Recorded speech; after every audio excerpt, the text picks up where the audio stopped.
ওম সাইৰাম। সাই সৎচৰিত্ৰৰ ২৭ নং অধ্যায়ত আমি পাওঁ ভাগৱত আৰু বিষ্ণু সহস্ৰনাম প্ৰদানৰ মাধ্যমত অনুগ্ৰহ প্ৰদৰ্শন, দীক্ষিত চাহাবৰ বিঠল দৰ্শন, গীতা ৰহস্য আৰু খাপাৰদে পৰিবাৰ। প্ৰাৰম্ভিকতে কোৱা হৈছে কেনেদৰে সাই বাবাই ধৰ্ম পুস্তক স্বহস্তে স্পৰ্শপুত কৰি ভক্তসকলক নিত্য অধ্যয়নৰ বাবে অনুগৃহীত কৰিছিল আৰু অন্যান্য কিছু বিষয় এই পৰিচ্ছেদত আলোচনা কৰা হৈছে।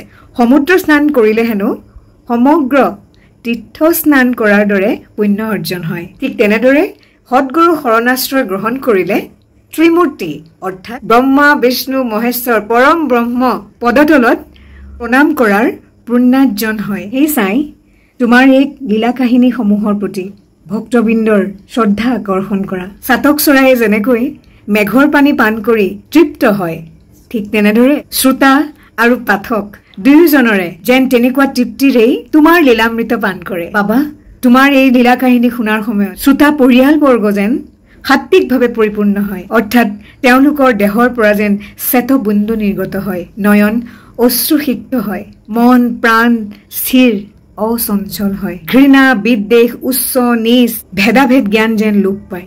এনেধৰণৰ লক্ষণ প্ৰকাশিত হলে গুৰু অত্যন্ত আনন্দিত হয় আৰু আত্মজ্ঞানৰ পথত নিশ্চিতভাৱে পৰিচালিত হয়। কোনো কোনো ভক্তৰ অভ্যাস আছিল যে বাবাৰ হতুৱাই ধৰ্মগ্ৰন্থ স্পৰ্শ কৰাই আনি সেই ধৰ্মগ্ৰন্থ পঢ়া আৰম্ভ কৰিছিলে আৰু এনে কৰাৰ পিছত তেওঁলোকে এনেকুৱা অনুভৱ কৰিছিল যেন বাবাই তেওঁলোকৰ সন্মুখতে বহি সেই পাঠ শুনি আছে।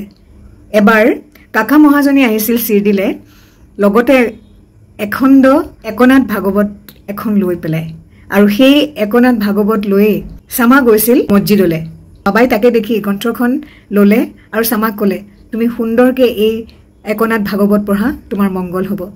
তেতিয়া চামাই বাবাক কলে, বাবা এই একনাথ ভাগৱতখন মোৰ নহয়, কাকা মহাজনীৰ, মই ঘূৰাই দিব লাগিব। তেতিয়া বাবাই কলে, ঘূৰাই দিব নালাগে, এইখন তুমি তোমাৰ লগতে ৰাখা, তুমিয়ে সুন্দৰকে পঢ়া।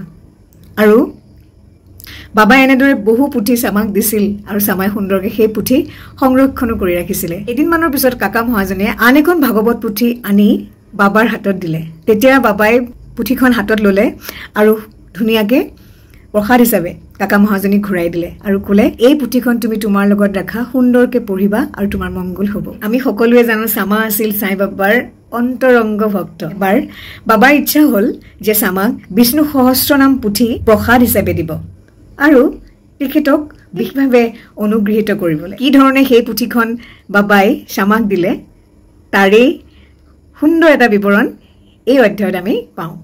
সন্ত ৰামদাসৰ এজন ভক্ত আহিল শ্ৰীদিলে।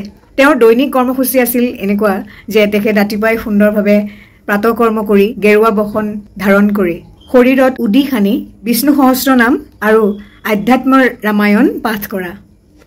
তেখেতে এই দুইখন পুথি পুনঃবাৰ পঢ়িছিল। আগতে উত্থাপন কৰা হৈছে যে বাবাৰ ইচ্ছা হৈছিল বিষ্ণু সহস্ৰনাম পাঠ যেন চামাৰ হতুৱাই কৰাব বাবাই। সেইবাবে সাই বাবাই ৰামদাসী বাবাই কলে যে বাবাৰ খুব পেট বিষাইছে আৰু উনামুখী জোলাপ আনিবলৈ ৰামদাসীক পঠিয়ালে। ৰামদাসীয়ে লগে লগে শাস্ত্ৰ পাঠ বন্ধ কৰি বজাৰলৈ ওলাল বাবাৰ বাবে সোণামুখী ঔষধ আনিবৰ বাবে। ৰামদাসী যোৱাৰ লগে লগে সাই বাবাই ৰামদাসীৰ সেই জেগাত গৈ য'ত ৰামদাসীয়ে পুথিখন পঢ়ি আছিলে তাত বাবা সেই জেগাখনলৈ বাবা গ'ল। তাৰপিছত বাবাই সেই পুথিখিনিৰ মাজৰ পৰা বিষ্ণু সহস্ৰনাম পুথিখন উলিয়াই নিজৰ জেগাত বহিলে আৰু চামাক মাতি পঠিয়ালে যে চামা আহা আৰু তুমি এই বিষ্ণু সহস্ৰনাম পাঠ আৰম্ভ কৰা পঢ়িবলৈ। বাবাই কলে, জানা চামা, মোৰ জীৱনলৈ এবাৰ সংশয় নামি আহিছিলে। সেই দুঃসময়ৰ মুহূৰ্তত মই এই পুথিখন বুকুত সাৱটি লৈছিলো, কিমান যে আৰাম পাইছিলো। ভাৱ হৈছিল আল্লাহ স্বয়ং নামি আহি মোক বচাইছে। সেয়েহে মই তোমাক দিছো, লাহে লাহে অলপ অলপকৈ পঢ়িবা, কিন্তু দৈনিক পঢ়িবাই। তেতিয়া চামাই কলে, সেই পুথিখনৰ দৰকাৰ নাই বাবা, কাৰণ এই ৰামদাসী হৈছে খুব আকুৰ গুজ মানুহ আৰু খঙাল, তাকে লৈ আকৌ কাজিয়াৰহে সৃষ্টি হ'ব বাবা। তাৰ বাহিৰে চামাই আকৌ কলে, তেখেত হৈছে এজন গাঁৱলীয়া খেতিয়ক, দেৱনাগৰী আখৰ সিমান ভালকে পঢ়িবও নোৱাৰো।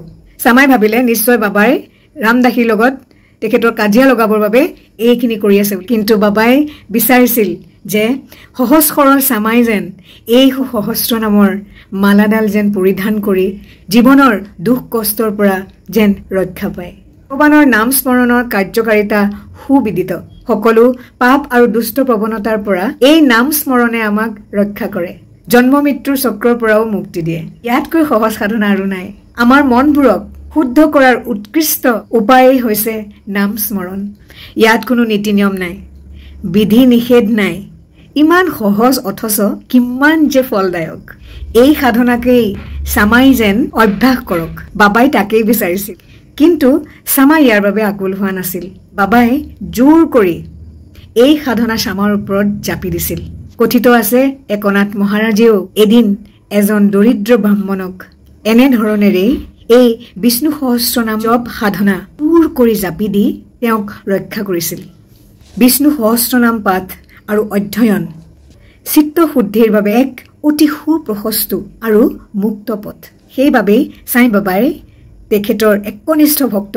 সামাৰ ওপৰত তাক জাপি দিছিল আনফালে ৰামদাসী উভতি আহিল সোণামুখীলৈ সেই সময়ত তাতে উপস্থিত আছিল আন্না চিঞ্চনিকৰ তেখেতৰ দেৱৰ্ষি নাৰদৰ দৰে ভূমিকা ল'বৰ ইচ্ছা হ'ল তেওঁ গোটেই কথাখিনি ৰামদাসী আহি পোৱাৰ লগে লগে কাণ চোৱালে ৰামদাসীয়ে শুনাৰ লগে লগে খঙত জ্বলি পকি উঠিল উন্মাদ হৈ ৰামদাসীয়ে সামাৰ ওপৰতে অভিযোগ আনিলে যে সামায়ে এই পুথিখন পাবৰ বাবে বাবাৰ পেট বিখুৱাৰ চল কৰি তেখেতক বজাৰলৈ পঠিয়াইছে বুলি সামাই কিন্তু শান্তভাৱে তেখেতক বুজাবলৈ চেষ্টা কৰিছিল কিন্তু সকলো যেন ব্যৰ্থ তেতিয়া সাই বাবাই ক'লে হেৰা ৰামদাসী কি হ'ল তোমাৰ ইমান খং কিয় কৰিছা সামা জানো তোমাৰ ল'ৰা নহয় তেওঁক অযথা ইমান গালি পাৰিছা কিয় সদায় ইমান ধৰ্মগ্ৰন্থ পঢ়িছা তথাপি তোমাৰ মন ইমান অপৰিচ্ছন্ন হৈ আছে তেনেহলে তুমি কি ধৰণৰ ৰামদাসী তোমাৰ সকলো কথাতে উদাসীনতা অহা উচিত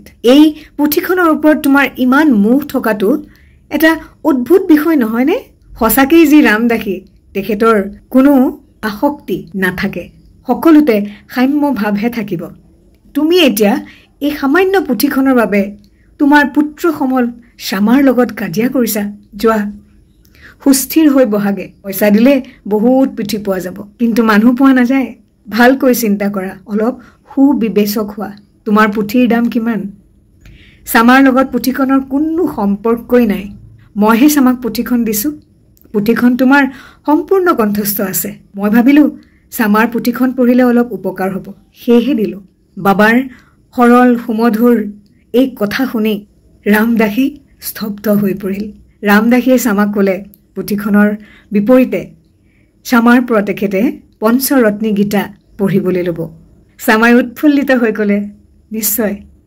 গতিকে শেষত মিটমাট হ'ল কিন্তু প্ৰশ্ন হয় যে এই ৰামদাসী পঞ্চৰত্নী গীতাৰ বাবে আগ্ৰহ কিয় হ'ল তেওঁতো সেই ইষ্টমূৰ্তিৰ অনুসৰণকাৰী নাছিলে তাৰ বাহিৰে যিয়ে মছজিদত বহি বাবাৰ সন্মুখত প্ৰতিদিনাই ধৰ্মশাস্ত্ৰ পাঠ কৰে সামাৰ লগত কিয় কাজিয়া কৰিলে দুখ কাৰ সেইখিনি আমি নাজানো কিন্তু এই ঘটনাটো যদি নঘটিলেহেঁতেন তেতিয়াহ'লে এই বিষ্ণু সহস্ৰনাম পাঠৰ কি যে মাহাত্ম্য সেয়াখিনি আমি কি বুজিব পাৰিলোহেঁতেন সেইকাৰণে আমি কওঁ সাই বাবাৰ শিক্ষাদান আৰু পৰিচালনাৰ পদ্ধতি অতিকেই পৃথক এবাৰ আহোঁ বিঠ্ঠল দৰ্শনৰ কাহিনীলে এদিন শ্ৰীদি বাসুগৃহত কাকা চাহেব দীক্ষিতৰ প্ৰাতঃস্নান কৰি ধ্যান কৰি থকা সময়তে বিঠ্ঠলৰ মূৰ্তিৰ দৰ্শন হৈছিল পিছত যেতিয়া তেখেত মছজিদলৈ গ'ল তেতিয়া বাবাই কাকা চাহেব দীক্ষিতক সুধিলে বিঠ্ঠল পাতিল আহিছিল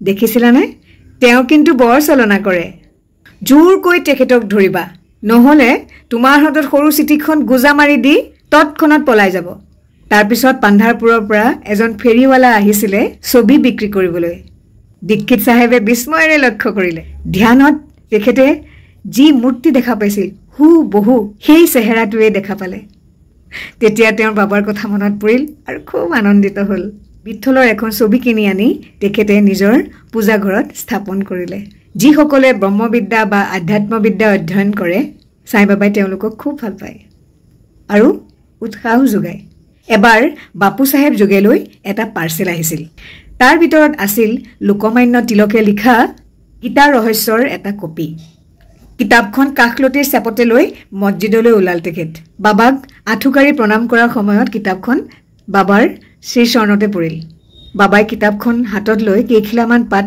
উলট পালট কৰি লুটিয়াইছিলে আৰু পকেটৰ পৰা এটকা উলিয়াই কিতাপখনৰ ওপৰত থলে।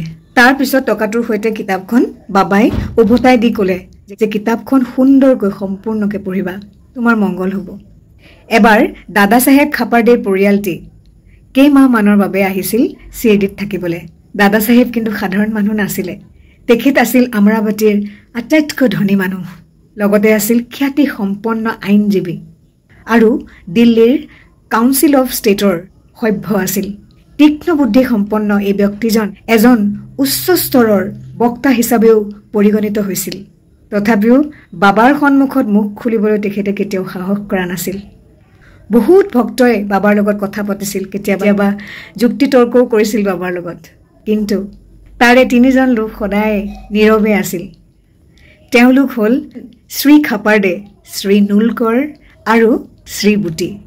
এওঁলোক তিনিজন আছিলে নম্ৰ, ভদ্ৰ, বিনয়ী আৰু মধুৰ স্বভাৱৰ লোক। দাদা চাহেবে আনৰ লগত পঞ্চদশী ব্যাখ্যা কৰিব পাৰিছিল, কিন্তু মছজিদলৈ গৈ বাবাৰ ওচৰত কোনো কথাই কোৱা নাছিল।